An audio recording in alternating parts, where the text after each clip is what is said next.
Alors, sur cette vidéo, je vais vous présenter le Blazer F3 que j'utilise le plus souvent pour le compact sporting et le parcours de chasse. Celui-ci est le dernier modèle. Donc, celui-ci est vendu avec deux housses pour le canon et pour la crosse. Il est présenté dans une mallette à double compartiment qui permet de positionner un deuxième canon en calibre 12 ou en calibre 20 ainsi que divers accessoires.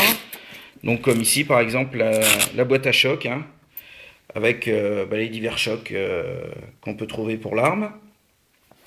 Concernant le fusil, celui-ci possède une plaque de couche réglable dans toutes les positions, ce qui permet de l'utiliser avec toutes les morphologies. Et elle se règle tant en largeur qu'en dévers.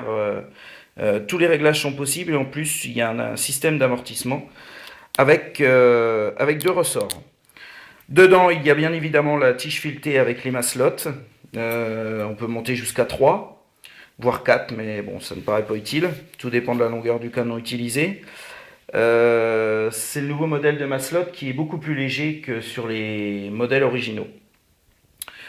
Il y a également une crosse réglable avec un système très simple de réglage, que ce soit en dévers ou en pente.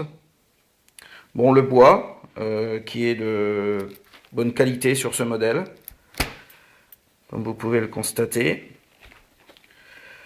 Autre nouveauté, sur ce modèle, la bascule n'est plus grise, mais est à l'appellation Greystone, c'est-à-dire qu'elle est beaucoup plus foncée que sur les modèles Sporting originels.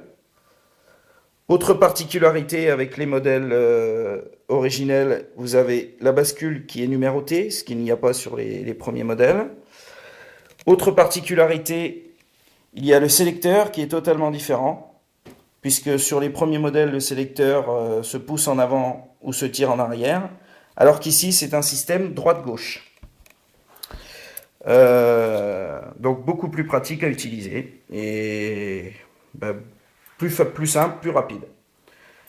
Concernant le canon, c'est un canon standard Blazer F3, sauf que celui-ci est également équipé de maslottes, bon ici qui ne sont pas mises, mais pour également équilibrer le canon si besoin est. Le devant est tout à fait traditionnel comme tous les F3.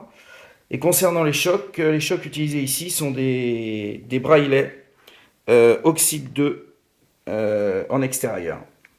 Voilà. Donc avec un revêtement qui résiste à toutes les corrosions.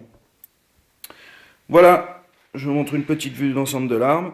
C'est une arme très très agréable à utiliser et qui a un rendement balistique de très haute performance.